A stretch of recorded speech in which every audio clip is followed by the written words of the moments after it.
Welcome back to mom of Praneeth channel. எல்லோரும் நல்லா இருக்கீங்கன்னு நம்புகிறேன். ரீசெண்டாக யூனிவர்சிட்டி ஆஃப் வாஷிங்டன் அவங்க ஒரு ஸ்டடி ரிலீஸ் பண்ணியிருக்காங்க. அவங்க என்ன சொல்கிறாங்க அப்படின்னா, ஒரு அம்மா அவங்க பெத்தெடுத்த குழந்தையுடைய செல்லை தன்னுடைய ஹார்ட்லேயும் பிரெயின்லேயும் தன்னுடைய வாழ்நாள் முழுவதும் அவங்க கேரி பண்ணிகிட்ருக்காங்க அவங்க பாடிக்குள்ளே அப்படின்ற ஒரு விஷயத்த சொல்லியிருக்காங்க. அதனால தான் என்னமோ அந்த குழந்தைக்கும் அம்மாக்கும் உள்ள பாண்டு வந்து பார்த்திங்கன்னா வெறும் எமோஷ்னல் கனெக்ஷன் மட்டும் கிடையாது, ஃபிசிக்கலாகவும் சரி பயாலஜிக்கலாகவும் சரி அவங்க ரொம்ப ஸ்ட்ராங் அப்படின்றத வந்து சயின்டிஃபிக்கலாக ப்ரூவ் பண்ணியிருக்காங்க. அதனால தான் அந்த குழந்தைக்கு ஏதாச்சும் ஒரு தப்பு நடக்க போகுது அப்படின்றத வந்து முன்னாடியே ஒரு இன்ட்யூஷன் மாதிரி அவங்களுக்கு தெரியும். பார்த்துருக்கீங்களா? அது இதனால தான். ஸோ இது எவ்வளோ ஒரு அழகான விஷயம் பாருங்கள் கடவுளோடைய படைப்பில். அதே மாதிரி அந்த அம்மா இறந்த பின்பும் அவங்க உடம்புக்குள்ளே இருக்கிற அந்த குழந்தையோட செல் எப்பவும் வாழ்ந்துக்கிட்டே இருக்குன்றதையும் அவங்க சொல்லியிருக்காங்க. இதை பற்றின டீப் ரிசர்ச் இன்னும் பண்ணிக்கிட்டே இருக்காங்க.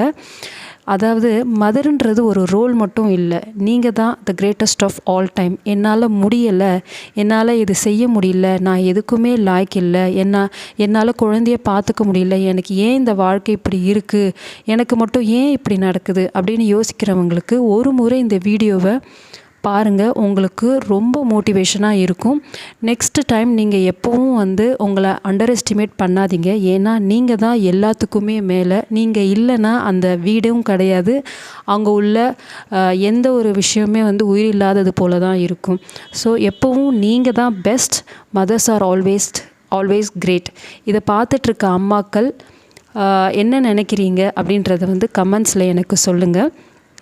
ஸோ இப்படி தான் வந்து இன்றைக்கி நார்மல் டே வந்து போச்சு. இந்த ஒரு விஷயம் வந்து உங்கள் எல்லாருக்கிட்டையும் ஷேர் பண்ணதில் எனக்கு ரொம்ப சந்தோஷம். இதை பற்றி நீங்கள் என்ன நினைக்கிறீங்கன்னு எனக்கு கமெண்ட்ஸ்லேயும் சொல்லுங்கள். ஸோ இன்றைக்கி வந்து குக்கிங் வேலை அப்படியே முடிச்சாச்சு, முடிச்சிட்டே இருக்கேன் பாருங்கள். ஸோ இன்றைக்கி வந்து சிம்பிளான லன்ச் தான் நான் ப்ரிப்பேர் பண்ணிகிட்ருக்கேன். ஏன்னா ஆல்ரெடி ரொம்ப டைம் ஆகிடுச்சு. ஸோ ஃபாஸ்ட்டாக பண்ணிக்கிட்டு இருக்கேன். ஸோ இன்றைக்கி வந்து சிம்பிளான லன்ச் தான் நான் வந்து ப்ரிப்பேர் பண்ணிக்கிட்டு இருக்கேன். ஸோ இன்றைக்கி வந்து உருண்டை குழம்பு அது மாதிரி தான் பண்ணலாம் அப்படின்னு சொல்லிட்டு ரெடி பண்ணிகிட்ருக்கேன். ஒரு பக்கம் அது அப்படியே ப்ரிப்பேர் ஆகிட்டே இருக்குது. பாயில்டு எக், பீட்ரூட் எல்லாமே சைட் பை சைடு நான் பண்ணிக்கிட்டே இருக்கேன். ஸோ ஒரு வழியாக வந்து எல்லாத்தையுமே நான் பண்ணி முடித்தாச்சு. சரி, குக்கிங் வேலை முடிஞ்சது, கிச்சனையும் க்ளீன் பண்ணிடலாம் அப்படின்னு சொல்லிட்டு கிச்சனையும் க்ளீன் பண்ணிகிட்ருக்கேன். இதுதான் இன்றைக்கி லன்ச். ஒயிட் ரைஸ், ரசம், உருண்டை குழம்பு, பீட்ரூட் பொரியல்.